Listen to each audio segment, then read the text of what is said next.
Good evening dear students, स्वागत है आप सभी का डीपीएस हंट यूट्यूब चैनल पे। डियर स्टूडेंट्स, जैसा कि आप लोग को पता है कि आप लोग का जो है प्रैक्टिकल एग्ज़ाम ख़त्म हो चुका है। ठीक है, प्रैक्टिकल एग्ज़ाम आप लोग का समाप्त हो चुका है, चाहे वो फर्स्ट ईयर का बच्चा हो चाहे वो सेकेंड ईयर का बच्चा हो, सभी का जो है प्रैक्टिकल एग्ज़ाम लास्ट हो चुका है। तो अब आप लोग का काम क्या बचा है? सीबीटी का एकदम प्रिपरेशन करना है। जो भी बच्चा प्रैक्टिकल एग्ज़ाम दे चुका है वो आराम से बैठे नहीं घर में, उसका एक जो है मेन पड़ाव बाकी है, उसके बाद ही आप लोगों को चैन लेना है। चैन तो नहीं लेना, फिर भी अगर आराम करना है, जो भी करना है तो एग्ज़ाम के बाद। अभी आप लोग का जो एग्ज़ाम का डेट आया है 10 अगस्त से लेकर के 28 अगस्त के बीच में है। ठीक है, 10 से 28 अगस्त के बीच में सभी का एग्ज़ाम लास्ट हो जाने वाला है, चाहे फर्स्ट ईयर हो चाहे सेकेंड ईयर हो। तो इसलिए आप लोग आराम से बिल्कुल नहीं बैठिएगा, और हम भी आराम से नहीं बैठेंगे। आपके लिए जितना हो सकता है प्रयास करते रहेंगे, क्वेश्चन डालते रहेंगे, अच्छा और अच्छे तरीक़ों से समझाते रहेंगे। तो आज का क्लास बाबू इलेक्ट्रिकल फर्स्ट ईयर के लिए पहला क्लास है, जो कि प्रॉपर इलेक्ट्रिकल वालों के लिए, क्योंकि फिटर वालों के लिए जो है कुछ क्लास कर दिए, उसको कंटिन्यू करेंगे।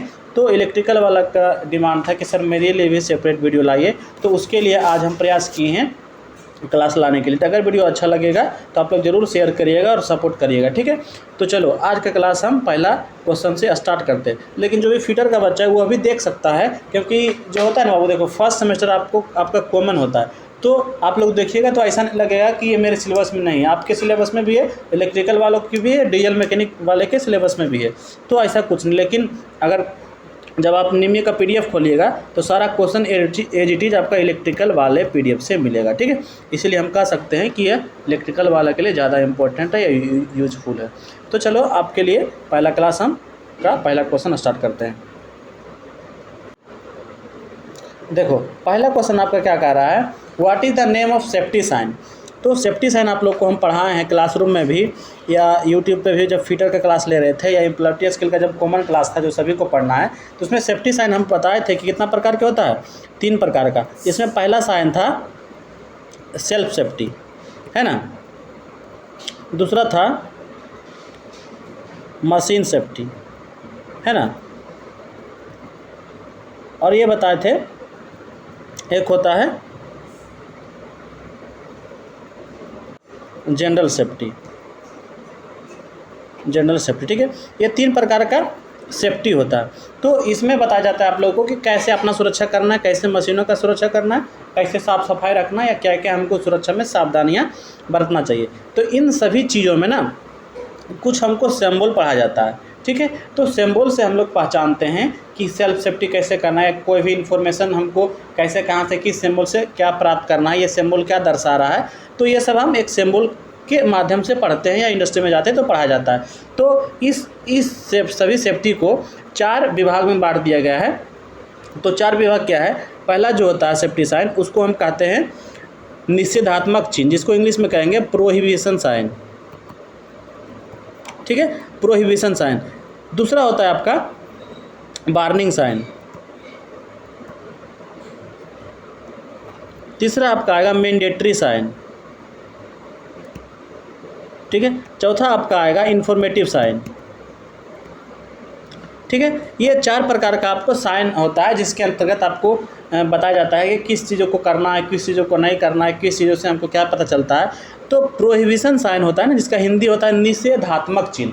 निषेधात्मक चिन्ह का मतलब होता है वैसा काम, वैसा चीज़ जो हमको करना नहीं चाहिए। अगर आप पेट्रोल पंप पे हैं तो क्या नहीं करना चाहिए, जैसे सिगरेट नहीं पीना चाहिए, आग नहीं जलाना चाहिए।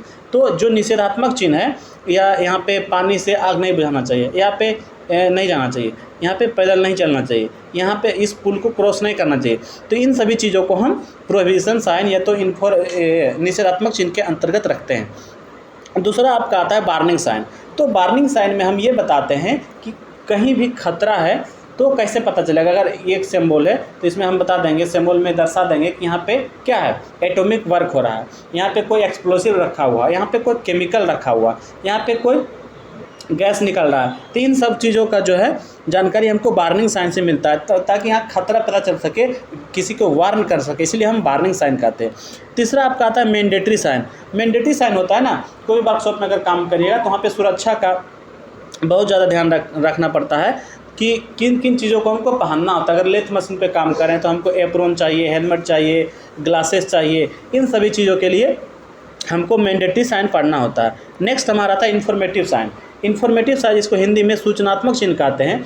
इसमें हमको बताया जाता है अगर किसी को चोट लगे तो अस्पताल में ले जाना, तो अस्पताल का चिन्ह क्या होता है, तो प्लस का साइन होता है। इससे हमको पता चलेगा यहाँ यह अस्पताल का साइन है।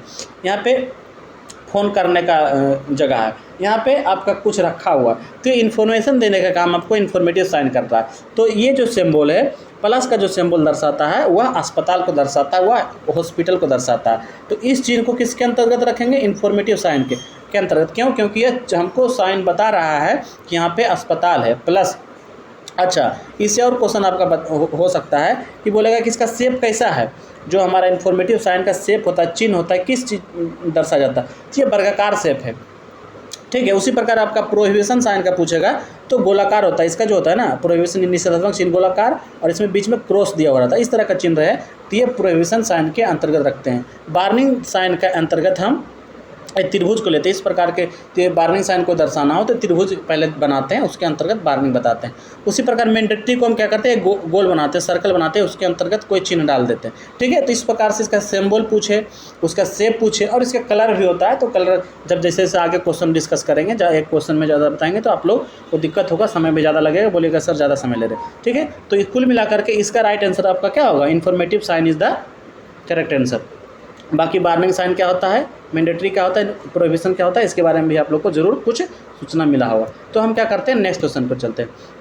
उसके पहले आप लोग यहाँ पे क्या कर लो, देख लो कि कौन कौन सा साइन कैसा दिखता है। देखो, पहला आप लोग को दिख रहा होगा, सबसे पहले ये साइन होता है निषेधात्मक चिन्ह, प्रोहिबिशन साइन। ये कैसे दिखा रहा है, यहाँ जो है कार नहीं चलाना है ना, ऐसे बताया था ना, गोल में क्रॉस बना रहेगा।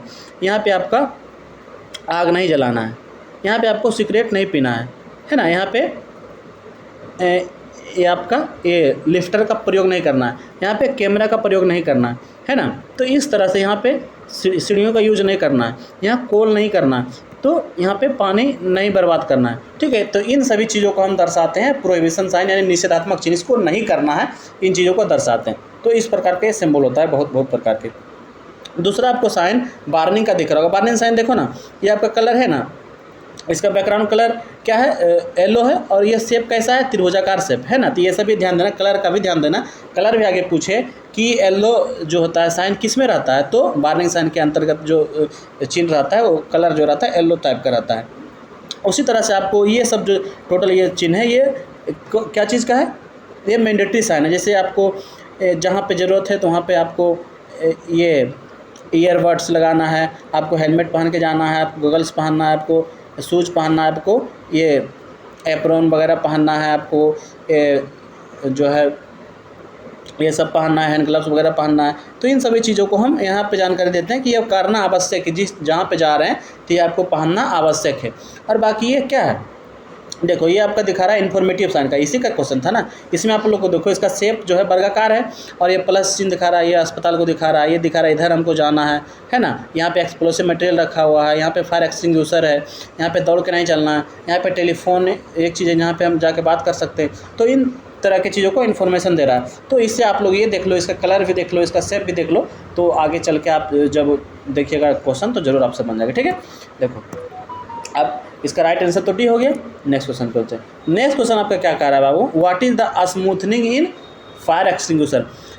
आपको एक आएगा स्ट्रेविंग, इसमें क्या कह रहा है स्मूथनिंग।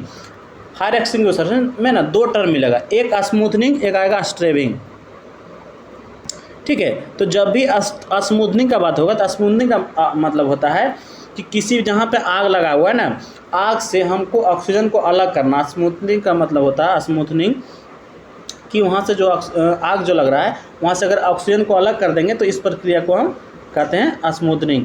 वही स्ट्रेविंग आएगा। स्ट्रेविंग का मतलब होता है जो उसमें फ्यूल एलिमेंट है, फ्यूल एलिमेंट को उससे अलग करना या सेपरेट करना, आइसोलेट करना। जैसे देखो जब कहीं भी आग लगेगा तो आग लगने के लिए हमको तीन चीज़ चाहिए। क्या क्या चाहिए, पहला चीज़ मेरा क्या चाहिए, यहाँ पे आप लोग देखो, पहला चीज़ आप लोग को चाहिए फ्यूल। क्या चाहिए, पहला आपको फ्यूल चाहिए, है ना। जब फ्यूल रहेगा तभी ना आग लगेगा। दूसरा चीज़ आपको चाहिए हीट। तीसरा चीज़ चाहिए आपको टेम्परेचर। अगर आपके पास फ्यूल है ठीक है, और हीट नहीं है तो क्या आग लगेगा, टेम्परेचर नहीं है तो क्या आग लगेगा, सॉरी टेम्परेचर नहीं, हीट तो हो ही गया। यहाँ पे आप ऑक्सीजन लिख लीजिए, ठीक है, यहाँ पे आपका क्या हो जाएगा, ऑक्सीजन, ठीक है, O2। तो अगर आपके पास फ्यूल है, हीट नहीं है, ऑक्सीजन नहीं, तो आग नहीं लग पाएगी। क्यों, ऑक्सीजन क्या होता है, आग को जलने में सहायता प्रदान करता है, तो ऑक्सीजन के बिना आग नहीं लग सकता है। आपके पास फ्यूल है, ऑक्सीजन भी है और हीट नहीं है, मतलब जिस तापमान में कोई भी चीज़ जलना स्टार्ट करता है तो वह तापमान प्राप्त ही नहीं कर पा रहा। अगर लकड़ी को पानी में डाल के उसको जलाइए तो कभी भी नहीं जलेगा, क्योंकि उसके पास अगर फ्यूल भी है, ऑक्सीजन भी है, लेकिन वहाँ पे हीट उतना प्रोड्यूस नहीं हो रहा, तो नहीं लगे। मतलब कुल मिलाकर यही बात हम कहना चाहते हैं कि तीनों अगर मिलेगा तभी हमारा कहीं भी आग लग सकता है। अगर तीनों में से एक भी चीज़ वहाँ से हटा देंगे तो आग बुझ जाएगा। तो स्मूथनिंग का मतलब होता है यहाँ से ऑक्सीजन को हटाना, ठीक है। ऑक्सीजन को अगर हम हटा दिए तो जलने में जो सहायता कर रहा था वही हट गया, तो आग अपने आप बुझ जाएगा। वही स्ट्रेविंग का पूछेगा तो स्ट्रेविंग में क्या करते हैं, फ्यूल एलिमेंट को यहाँ से हटा देते हैं। तो जब फ्यूल एलिमेंट को भी हटा देंगे तो मेरा क्या होगा, आग बुझ जाएगा। तो दो टर्म अगर आपके क्वेश्चन में आए तो जरूर आप लोग समझिएगा। तो यहाँ पे स्मूथनिंग का बात कर रहा है, तो देखिए यहाँ पे कहाँ पे ऑक्सीजन को हटाने का ऑप्शन है। पहला क्वेश्चन है अग्नि में ईंधन को मिलाना, नहीं, ईंधन मिलाएंगे तो और आग बढ़ जाएगा, तो फायर एक्सटिंग्विशर का ये काम होता ही नहीं। Removing the fuel element from the fire, देखो फ्यूल एलिमेंट जब हटाना रहेगा उस क्रिया को क्या कहेंगे, स्ट्रेविंग। तो स्ट्रेविंग तो कुछ नहीं रहा, स्मूथनिंग पूछ रहा है, ये भी नहीं होगा।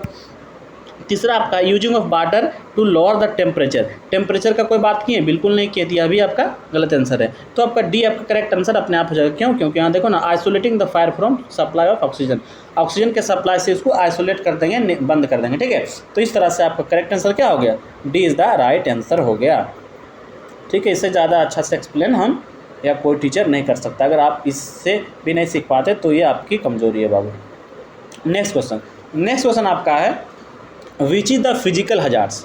देखो अगर इंडस्ट्री में काम करोगे तो जाहिर सी बात है खतरा होगा ही, और ख़तरा विभिन्न प्रकार से आ सकते हैं। मशीन से खतरा होगा, हो सकता है आपके वहाँ से आसपास के वातावरण से खतरा हो सकता है वहाँ पे जो केमिकल है, केमिकल के द्वारा भी खतरा हो सकता है, वहाँ पे जो रेडियो एक्टिव मटेरियल है उससे खतरा हो सकता है। तो खतरा बहुत प्रकार के हो सकते हैं, बहुत चीज़ों से हो सकते हैं, तो उसको नए कैटेगरी में बांट दिए हैं।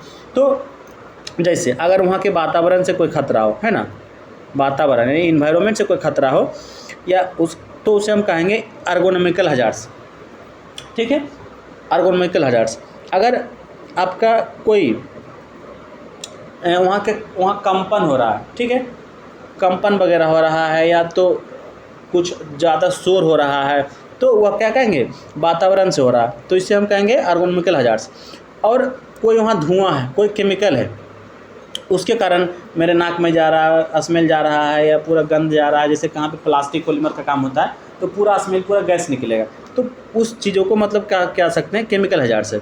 उसी प्रकार कोरोजन के कारण, मेटल का कोरोजन, जो भी एसिड वगैरह रखा हुआ उससे भी आपका खतरा हो सकता है। रेडियो एक्टिव मटेरियल से अगर खतरा हो, जैसे जहाँ पे परमाणु बम बनता है या कुछ उस तरह का जो काम होता है वहाँ पर रेडियो एक्टिव मटेरियल रहता है, तो उस प्रकार के चीज़ों को क्या कहेंगे, रेडियो एक्टिव फिजिकल हजार्ड्स नहीं कहेंगे, उसको हम क्या कहेंगे, रेडिएशन हजार्ड्स, मतलब रेडिएशन के द्वारा खतरा पैदा हो रहा है। तो यहाँ पे आप लोग को उसमें से पता करना है कि किस चीज़ के बारे में हो रहा है। फिजिकल मतलब क्या होगा, स्मूथनिंग नहीं है, केमिकल का बात हो गया, कोरोजन का भी नहीं होगा, ये रेडियो एक्टिव तो रेडिएशन से होगा। तो ये क्या बचा, अगर फिजिकली आपका शरीर वाइब्रेट कर रहा है, आपको बहुत ज़्यादा नॉइज साउंड का फीलिंग हो रहा है, तेज़ आवाज़ हो रहा है, जैसे डीजे के पास खड़ा होगा तो आपका धड़कन तो बढ़ जाएगा। तो इन सभी चीज़ों से आपका हार्ट अटैक हो गया, कोई खतरा हो गया, इंजरी हो गया, बहरा हो गए, तो इसको हम रखते हैं फिजिकल हजार्ड्स के अंदर, ठीक है। तो राइट आंसर आपका क्या हो गया, B is the right answer, ठीक है, करेक्ट आंसर आपका बी हो गया। चलो नेक्स्ट क्वेश्चन आपका बाबू, यह भी आपका क्या है, VBI क्वेश्चन, इसको इंपॉर्टेंट में रख लीजिएगा, बहुत अच्छा क्वेश्चन है, नॉलेज पॉइंट ऑफ व्यू से भी और एग्जाम पॉइंट ऑफ व्यू से। इसमें कह रहा है which is the correct sequence of operation to be performed when using the fire extinguisher. जब आप फायर एक्सटिंग्विशर को यूज़ करेंगे तो कैसे करेंगे, आपको क्या तरीका होगा, क्या प्रोसेस यूज करेंगे, किस प्रोसेस को आप फॉलो करेंगे। देखो तो अगर जब आप जाओगे, कहाँ पे जाओगे, कॉलेज में, इंडस्ट्री में, तो इस तरह का कोई वस्तु दिखेगा, ठीक ना। तो यह जो होता है इसी को हम कहते हैं हिंदी में अग्निशामक यंत्र या इंग्लिश में फायर एक्सटिंग्विशर, ठीक है, फायर एक्सटिंग्विशर। तो इसका काम होता है जहाँ पे आग लगे ना तो उस आग को बुझाना है, तो आग कैसे बुझाएंगे? आग बुझाने का एक तरीका होता है, एक स्टेप होता है। ये जो लाल चीज़ का जो सिलेंडर है ना, उसमें कोई ना कोई गैस, पाउडर, फोम, कुछ भी इसमें फिलअप रहता है, ठीक है। तो अगर ये बाहर आता है तो किसके द्वारा आता है? ये जो पाइप दिख रहा है ना, इस पाइप के द्वारा आता है। तो इस पाइप को हम क्या कहते हैं? होज कहते हैं। ये पाइप हो गया, ये आपका हो गया होज। इस पाइप को होज, और होज के आगे एक नोजल लगा रहता है। ये जो आगे का पोर्शन है ना, इसे नोजल कहते हैं। नोजल क्या करता है? उसका प्रेशर को बढ़ाता है ताकि बहुत तेज़ी से मेरा जो अग्निशमन केंद्र से जो निकले मेरा गैस बहुत तेज़ी से निकले, ठीक है। तो जब इसको हम यूज़ करेंगे ना, तो यहाँ पे आपको शायद नहीं दिख रहा होगा, लेकिन यहाँ पे क्या होता है? पिन होता है, ठीक है। इस पिन को क्या करते हैं? सबसे पहले हम पुल करते, खींचते हैं, तो वो पिन निकल जाता है। जब पिन हमारा निकल जाएगा तो ये हमारा जो नोजल है, नोजल को क्या करेंगे? जहाँ पे आग लगा हुआ वहाँ पे हम क्या करेंगे? एम लगाएंगे, वहाँ पे रखेंगे, निशाना लगाएंगे इस नोजल्स के द्वारा। निशाना जब मेरा लग जाएगा, जब निशाना मेरा लग जाएगा तो क्या करेंगे? हम यहाँ इसको क्या, इस पर दबाव डालेंगे, स्क्वीज करेंगे। जो मेरा हैंडल दिख रहा है ना, इस हैंडल को प्रेस करेंगे। जैसे ही हैंडल को प्रेस करेंगे तो यहाँ से ये फोम आपका निकलना क्या होगा? शुरू हो जाएगा। तो जब फोम या गैस निकलना शुरू हो जाएगा तो क्या करेंगे? जितना एरिया में आग फैला हुआ है उसको क्या करेंगे? घुमाएंगे। तो मेरा तरीका क्या हुआ? पहले हम पुल किए, है ना, उसके बाद हम निशाना लगाएं यानी एम लगाएं, उसके बाद क्या किए? स्क्यूज किए, मतलब इस हैंडल को दबाएं तब मेरा गैस निकलना स्टार्ट हुआ। उसके बाद क्या किए? स्वीप किए, मतलब पूरा चारों तरफ जितना दूर में आग लगा था फैलाएं, मतलब पास मेरा शॉर्टकट ट्रिक हुआ किसी भी फायर एक्सटिंग्विशर का यूज करने के पास। पुल एम स्क्वीज और स्वीप। तो आपको किस में दिख रहा है? कौन सा ऑप्शन में दिख रहा है? जिस ऑप्शन में दिख रहा है वही आपका करेक्ट आंसर हो जाएगा। यहाँ पे आप लोग देख लो, पुल एम स्क्वीज स्वीप, खींचना, निशाना लगाना, दबाना, घुमाना। तो आपका एक करेक्ट आंसर होगा क्योंकि यह करेक्ट आंसर ए में दिया हुआ, ठीक है। तो इस तरह से आप लोग को ध्यान देना है और बढ़िया से पढ़ना है। तो ये आपका राइट आंसर। देखो यहाँ पुल है, एम है, यहाँ पे स्वीप कर दिया है स्क्वीज की जगह, तो ये गलत हो गया।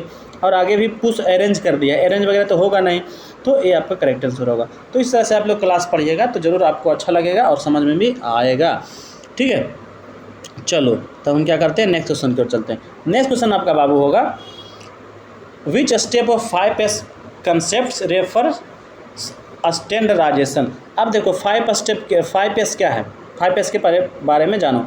5S एक क्या है? एक जैपनीज टर्म है।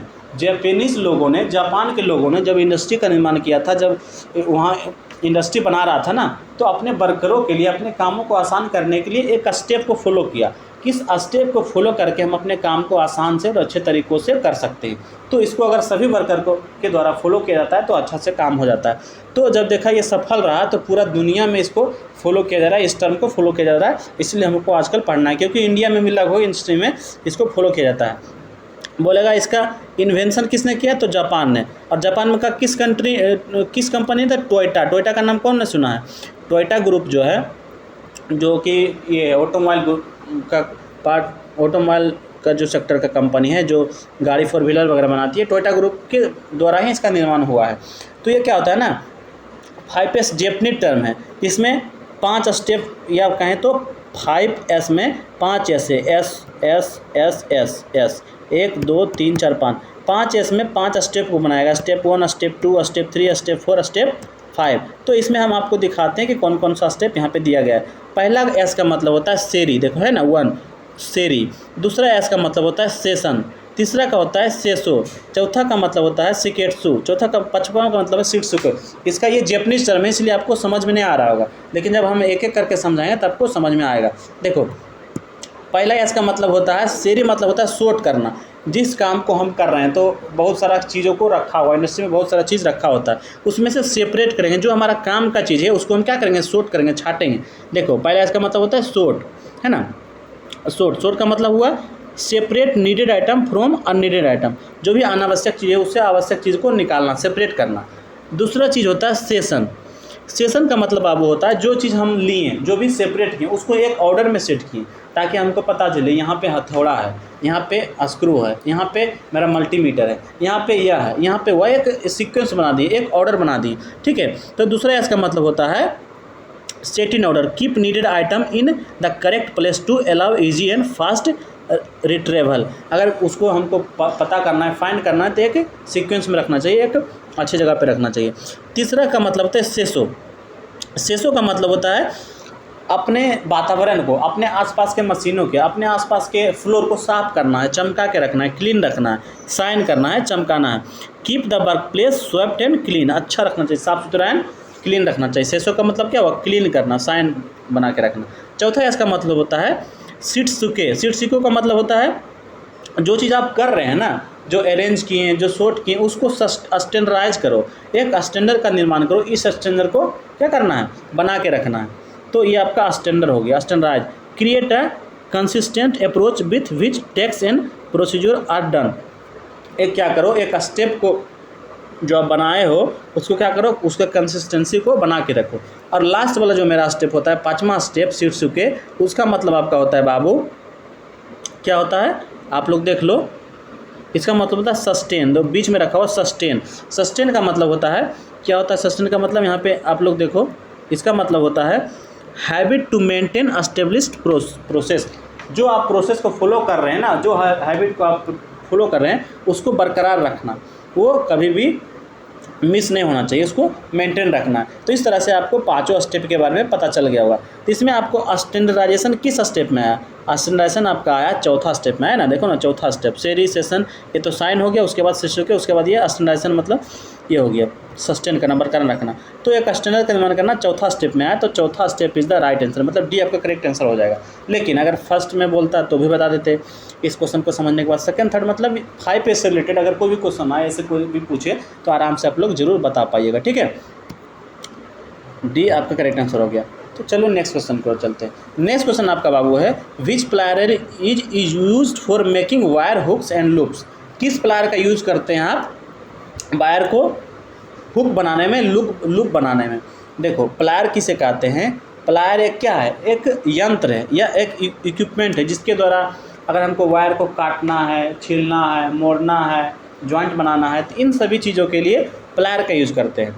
तो प्लायर बहुत प्रकार के होते हैं अकॉर्डिंग टू यूज। जैसे आपका 4 ऑप्शन ही है, 4 टाइप के प्लायर, जैसे फ्लैट नोज प्लायर होता है, यह भी एक टाइप है, लॉन्ग नोज प्लायर होता है, राउंड नोज प्लायर होता है, डायगोनल कटिंग प्लायर होता है। तो ये सभी का अकॉर्डिंग टू वर्क बांट दिया गया है टाइप प्लायर को।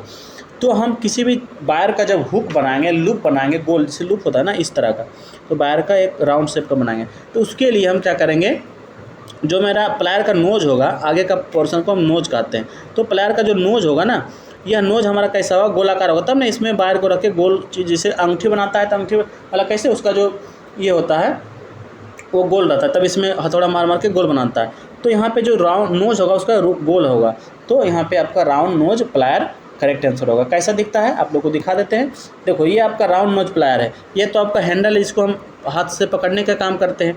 ये आपका फलकर है जिसके अबाउट आपका ये प्लायर मूव करता है, मूवमेंट। और ये आपका नोज है, तो नोज कैसा है, राउंड है ना, राउंड शेप का है, तो इसे हम कहते हैं राउंड नोज प्लायर। अगर यही नोज आपका फ्लैट रहे, ये नोज आपका फ्लैट रहे तो फ्लैट नोज प्लायर कहलाएगा। और यही आपका जो है नोज आपका लॉन्ग रहे तो लॉन्ग नोज प्लायर। अगर आपका प्लायर पतला रहे, जो इस देखो आगे हम दिखाएंगे, तो डायगोनल कटिंग प्लायर के अंतर्गत रखते हैं। तो आपका राइट आंसर तो सी मिल गया। और आगे देखो आप लोग को, हाँ यहाँ पे देखो सबसे पहला जो है फ्लैट नोज प्लायर। तो फ्लैट नोज प्लायर का देखो ना, ये जो है या कहें तो नोज है कैसा, ये फ्लैट, इसलिए फ्लैट नोज प्लायर का यूज ये कहते हैं। इसका काम क्या होता है, इसका जो होता है ये फ्लैट होता है, और इसका प्रयोग कहाँ पे होता है, पतली पत्तियों और जॉब को मोड़ने में या पकड़ने में। दूसरा होता है लॉन्ग नोज प्लायर। अगर यही नोज हमारा या कहें जो कहें ये लंबा होता है, जहाँ पे हम नॉर्मल या साधारण प्लायर्स का यूज नहीं कर सकते हैं, तो वहाँ पे नोज या जो उसका पतला बना जाता है, इसलिए हम लॉन्ग नोज प्लायर कहते हैं। देखो ना, इसका जो लंबे और नुकीला होता है, इसका प्रयोग तंग स्थानों पे करते हैं जहाँ पे लिमिटेड स्पेस है, वहाँ पे किसी भी चीज़ों को पकड़ने के लिए लॉन्ग नोज प्लायर का यूज करते हैं। उसके बाद आपका डायगोनल प्लायर है। डायगोनल प्लायर का काम क्या होता है, अगर पतले और या सॉफ्ट मेटेरियल को कटिंग करना है, जैसे कॉपर है, ब्रास है, आयरन, एल्युमिनियम, ये सभी या स्टील वायर, ये सभी चीज़ों को कटिंग करना है, तो क्या करेंगे हम डायगोनल प्लायर का यूज करते हैं। तो डायगोनल प्लायर देखो यहाँ पे आपको इस शेप में आपको दिखेगा, जो उसे हम डायगोनल प्लायर कहते हैं। इसके अलावा आपका होता है, इसके अलावा अगर प्लायर का टाइप पूछे तो होता है कम्बिनेशन प्लायर। ठीक है, कम्बिनेशन प्लायर होता है, आपका पिंसर प्लायर होता है, पिंसर प्लायर। ठीक है। और भी प्लायर है लेकिन इंपॉर्टेंट यहाँ पे 3-4 दिखा दिए। तो कम्बिनेशन प्लायर में एक से अधिक काम को कर सकते हैं, 2 या 2 से अधिक कामों को कर सकते हैं एक ही प्लायर से, इसीलिए इसको हम कम्बिनेशन प्लायर कहते हैं। पिंसल प्लायर स्पेशली अगर किसी भी चीज़ों से काटी को निकालना है, वहाँ से कोई भी कील को निकालना है, तो कील को निकालने के लिए इसका जो ये नोज होता है ना, ये जो का है जो इस तरह से बनाया जाता है, ठीक है। तो जैसे ही इसको दबाएंगे, जैसे इसको यहाँ पे क्या होगा, किसी भी कील को आसानी से निकाल सकता है, ठीक है। इसीलिए हम पिंसल प्लायर इसको कहते हैं। आगे वो क्वेश्चन आएगा तो आप लोग बता देना। देखो नेक्स्ट क्वेश्चन आपका है, what is the use of pincer.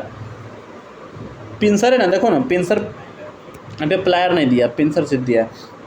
तो अभी जस्ट बताएं पिंसर का काम क्या है। पिंसल प्लायर का किसी भी लकड़ी से अगर हमको नुकीले चीज़ या पिन को निकालना है तो पिंसर प्लायर का यूज़ करते हैं।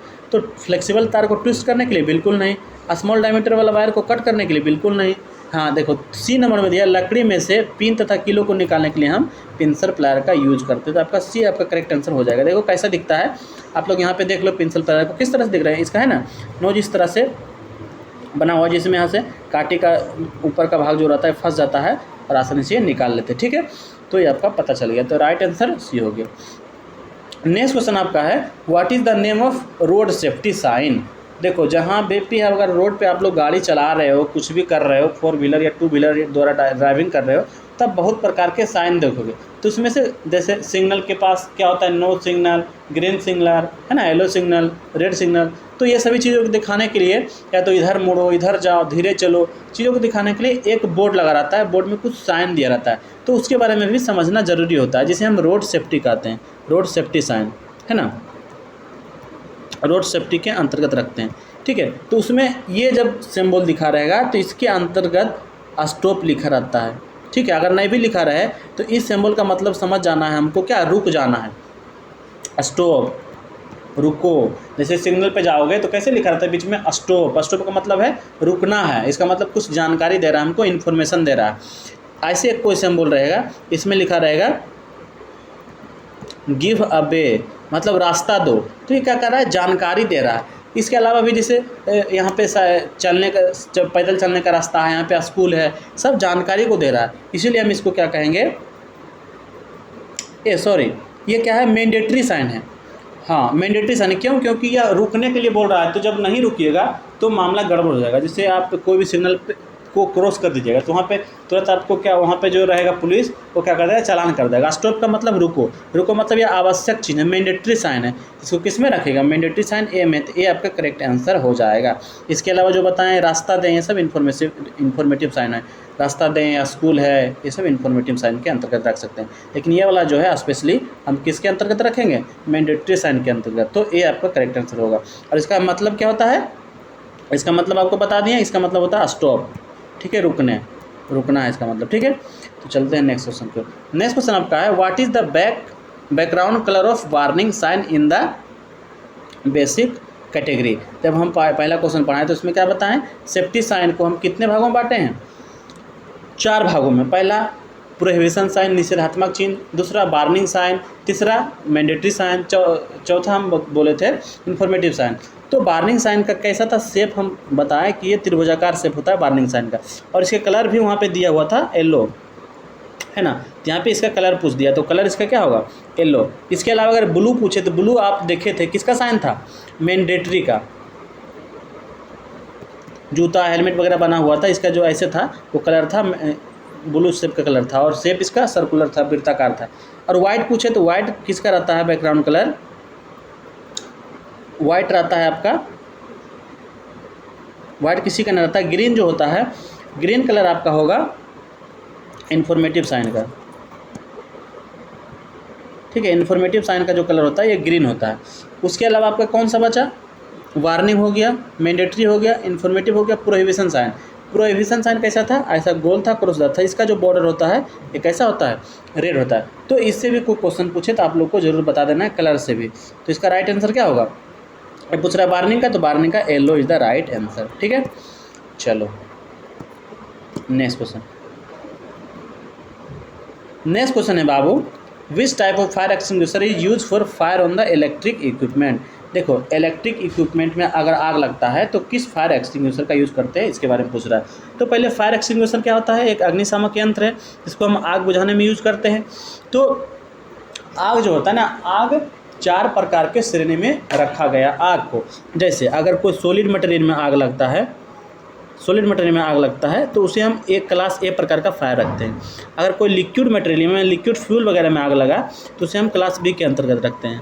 अगर कोई गैसियस फ्यूल में या गैसियस मटेरियल में आग लगा तो क्लास सी के अंतर्गत। उसी प्रकार कोई भी मेटल हो या इलेक्ट्रिक चीज़ हो उसमें आग लगता है, उसे क्लास डी के अंतर्गत रखते हैं। तो जिस प्रकार से यहाँ पे आग को 4 भाग में डिवाइड कर दिए, वर्गीकृत कर दिए, क्लासीफाई कर दिए, तो उसी तरह से जब फायर एक्सटिंग्विशर का यूज़ करेंगे तो इसी के हिसाब से करेंगे। जैसे अगर हम सॉलिड चीज़ों में आग लग जाता है, लकड़ी हो, पेपर हो, कॉटन हो, तो इसको हम पानी से भी बुझा सकते हैं। ठीक है, तो इसके लिए हम आराम से पानी का यूज कर सकते हैं। अगर मेरा पेट्रोल में आग लग जाए, केरोसिन में आग लग जाए, ठीक है, तो इसको हम पानी से बिल्कुल भी बुझा नहीं सकते। इसके लिए अलग टाइप के फायर एक्सटिंग्विशर का यूज़ किया जाता है, जिसे हम फोम एक्सटिंग्विशर कहते हैं। वो टाइप ऑफ फायर एक्सटिंग्विशर के अंतर्गत पड़ेंगे। तीसरा हमारा गैस में, अगर गैस में आग लग जाता है तो उसके लिए हम करते हैं ड्राई पाउडर फायर एक्सटिंग्विशर या तो CO2 फायर एक्सटिंग्विशर का यूज़ कर लेते हैं। उसी प्रकार अगर मेटल में आग लगता है ना, तो मेटल में जब आग लगता है उसके लिए हम हाइलोन टाइप फायर एक्सटिंग्विशर का यूज़ करते हैं। इसका 3 नाम होता है, हाइलोन का है, या तो CTC का है, या तो आपका एक और नाम होता है, वो हम भूल रहे हैं अभी। ये 3 नाम होता है। ठीक है, तो ये तीनों में से कोई भी नाम रहे तो आपका आग बुझाने के काम में आ सकता है। यहाँ पे विद्युत वाला पूछा है, तो विद्युत वाला में CTC या हाइलोन कहीं देखो। ठीक है, तो हाइलोन आपका ए में है, ये आपका करेक्ट आंसर हो जाएगा। ठीक है, तो बिजली वाला एक राइट आंसर हो गया। अगर पूछता हमारा झाग, तेल में आग लगे, कोई लिक्विड मटेरियल में आग लगे, तो फोम हम कहते हैं। ठीक है, तो इस तरह से आपको पता करना होता है कि किस प्रकार के फायर एक्सटिंग्विशर का यूज़ कहाँ पे होता है। तो इसका राइट आंसर क्या होगा? A is the right answer हो जाएगा। चलो, तो हम नेक्स्ट क्वेश्चन पर चलते हैं। नेक्स्ट क्वेश्चन आपके सामने आ रहा होगा, क्या कह रहा है? Which is the best disposal methods that produces heat. हमारे आसपास देख रहे होंगे बहुत प्रकार के कचरा ऐसे ही फेंका रहता है, तो उस कचरा को हमको कम करना है। तो कम करने के लिए हम क्या स्टेप अपनाएं ताकि उससे हम हीट प्रोड्यूस कर सकें। जैसे उस कचरा को हम ज़मीन में गाड़ सकते हैं, तब भी कम हो सकता है। उसको समुद्र में डाल सकते हैं, तब भी कम हो सकता है। उसको जला सकते हैं, तब भी कम हो सकता है। उसको हम रीयूज कर सकते हैं, जैसे जिसको बहुत सारा चीज़ होता है जिसको रीयूज कर सकते हैं। जैसे प्लास्टिक है, प्लास्टिक को हम गला करके, लोहा को गला करके स्क्रैप फिर दूसरा चीज़ बना सकते हैं। तो हम क्या करें जिसको हम उससे हीट प्रोड्यूस हो।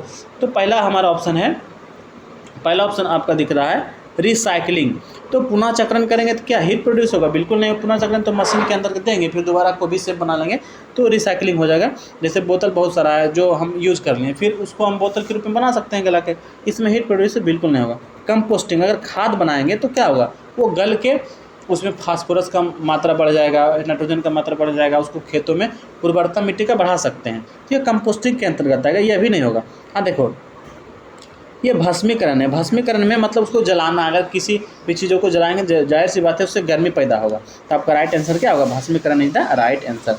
बेस्ट अपशिष्ट संग्रहण, अगर उसको जमा करेंगे तो भी हमारा हीट प्रोड्यूस नहीं होगा। तो कुल मिलाकर के आपका सी इज़ द राइट आंसर हो गया। यह भी कॉमन सेंस के क्वेश्चन है, इसमें ज़्यादा दिमाग लगाने का कोई ज़रूरत नहीं है। तो सी आंसर आपका मिल गया राइट। हम नेक्स्ट क्वेश्चन पर चलते हैं। नेक्स्ट क्वेश्चन आपका है बाबू, ध्यान से आप लोग देखो। Which personal protective equipment is use for the protection from fumes. पहला ही क्वेश्चन में बताएं कि सेफ्टी 3 प्रकार का होता है, self safety, machine safety, general safety. Self मतलब खुद की सुरक्षा के लिए हम जिस साधन का उपयोग करते हैं उसे सेल्फ सेफ्टी के अंतर्गत रखते हैं, और जिस यंत्र या उपकरण का यूज करते हैं उसे हम कहते हैं PPE। इसका फुल फॉर्म होता है पर्सनल प्रोटेक्टिव इक्विपमेंट। क्या होता है? Personal protective equipment. खुद की सुरक्षा के लिए जो यंत्र का जरूरत होता है, जैसे नाक की सुरक्षा के लिए नोज मास्क चाहिए, कान के सुरक्षा के लिए ईयरफोन चाहिए, है ना, आँख की सुरक्षा के लिए गूगल्स चाहिए, फेस की सुरक्षा के लिए फेस मास्क चाहिए, और हाथ की सुरक्षा के लिए हैंड ग्लव्स चाहिए, पैर की सुरक्षा के लिए मेरा शूज चाहिए, पूरा शरीर की सुरक्षा के लिए एप्रोन चाहिए। तो यहाँ पे ना पूछ रहा है फ्यूम्स मतलब धुएं से सुरक्षा के लिए क्या करना होगा। तो धुएं से सुरक्षा के लिए एप्रोन लगाएंगे नहीं, ये पूरा शरीर का सुरक्षा देता है। चश्मा लगाएंगे तो आँख का सुरक्षा देता है। ईयर मास्क लगाएंगे नहीं, ये तो कान का सुरक्षा देगा। तो हम क्या करेंगे? धुएं से सुरक्षा के लिए नोज मास्क, कान को जो सुरक्षित रखे उसे हम नोज मास्क कहते हैं, जो कि कोरोना के दौर में आप लोग जाहिर से आप लोग जो है इससे फैमिलियर हो चुके हैं, क्योंकि हर एक व्यक्ति मास्क का यूज़ किया है। तब का राइट आंसर क्या होगा? D is the right answer हो जाएगा। ठीक है, चलो नेक्स्ट क्वेश्चन को।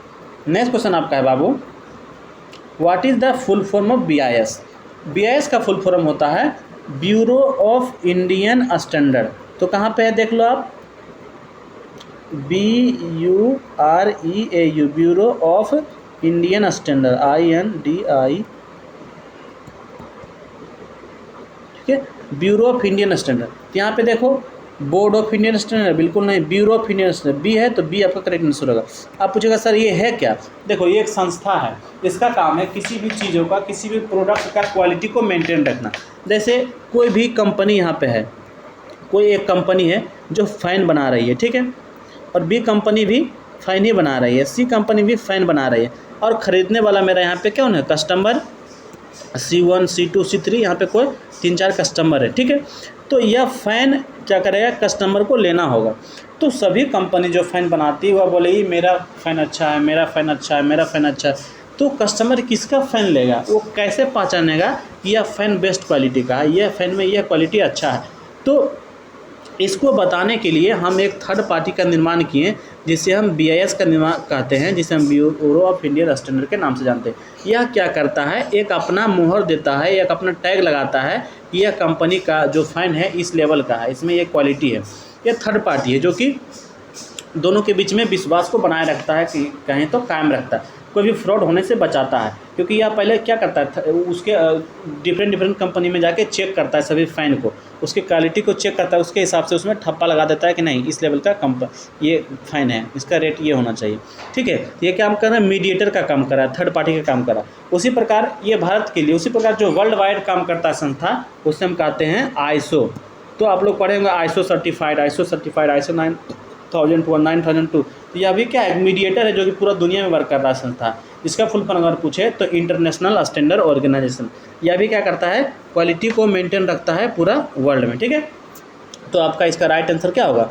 B is the right answer होगा, ठीक है। चलो नेक्स्ट क्वेश्चन को। नेक्स्ट क्वेश्चन आपका बाबू है, which method is use to lift and move heavy loads? आप कोई भी भारी काम के लिए क्या चीज़ का यूज़ करेंगे? जाहिर सी बात है विंचेस का यूज़ करेंगे, बिल्कुल नहीं, क्रेन्स का यूज़ करेंगे। तो आपका ऐसे ही इसका राइट आंसर हो गया क्रेन्स। इसमें कुछ दिमाग लड़ाना नहीं है, भारी चीज़ों को उठाने के लिए रोलर्स का यूज़ नहीं करेंगे, प्लेटफॉर्म का यूज़ नहीं करेंगे, क्रेन्स का यूज़ करेंगे, ठीक है। इसमें ज़्यादा हम टाइम देंगे नहीं। नेक्स्ट क्वेश्चन आपका है, नेक्स्ट क्वेश्चन आप लोग ध्यान से पढ़ना, what is the starving in extinguishment of fire? देखो पहला क्वेश्चन जो फायर एक्सटिंग्विशर का आया था उसमें हम बताए थे आएगा एक दो चीज़ आएगा। इसमें एक बताए थे स्ट्रेविंग में आपका स्मूथनिंग और स्ट्रेविंग। तो स्मूथनिंग मतलब था कि ऑक्सीजन को अलग करना, और स्ट्रेविंग का मतलब उससे फ्यूल एलिमेंट को हटाना। तो यहाँ पे एडिंग ऑफ फ्यूल ऐड करेंगे तो फायर क्या बुझेगा? बिल्कुल नहीं। Using water to cool the fire? बिल्कुल नहीं। Removing fuel element from the fire? आपका आंसर मिल गया ना, तो सी आपका करेक्ट आंसर हो गया। अब तो आज समय बहुत ज़्यादा हो गया, तो आज के लिए हम इतना ही रखते हैं। नेक्स्ट जो बचा हुआ क्वेश्चन है कल आपके लिए डिस्कस करवा देंगे। तो अगर आपको वीडियो अच्छा लगा होगा तो ज़रूर वीडियो को लाइक कर देना, चैनल को सब्सक्राइब कर देना, और इस प्रकार से वीडियो पाने के लिए आप लोग मेरे चैनल से जुड़े रहें, ताकि अच्छा से अच्छा कंटेंट पाते रहें, और अच्छे अच्छे बच्चों को ज़रूर ऐड करना ना बोले, ठीक है बाबू। तो आज के लिए thanks to all, good night.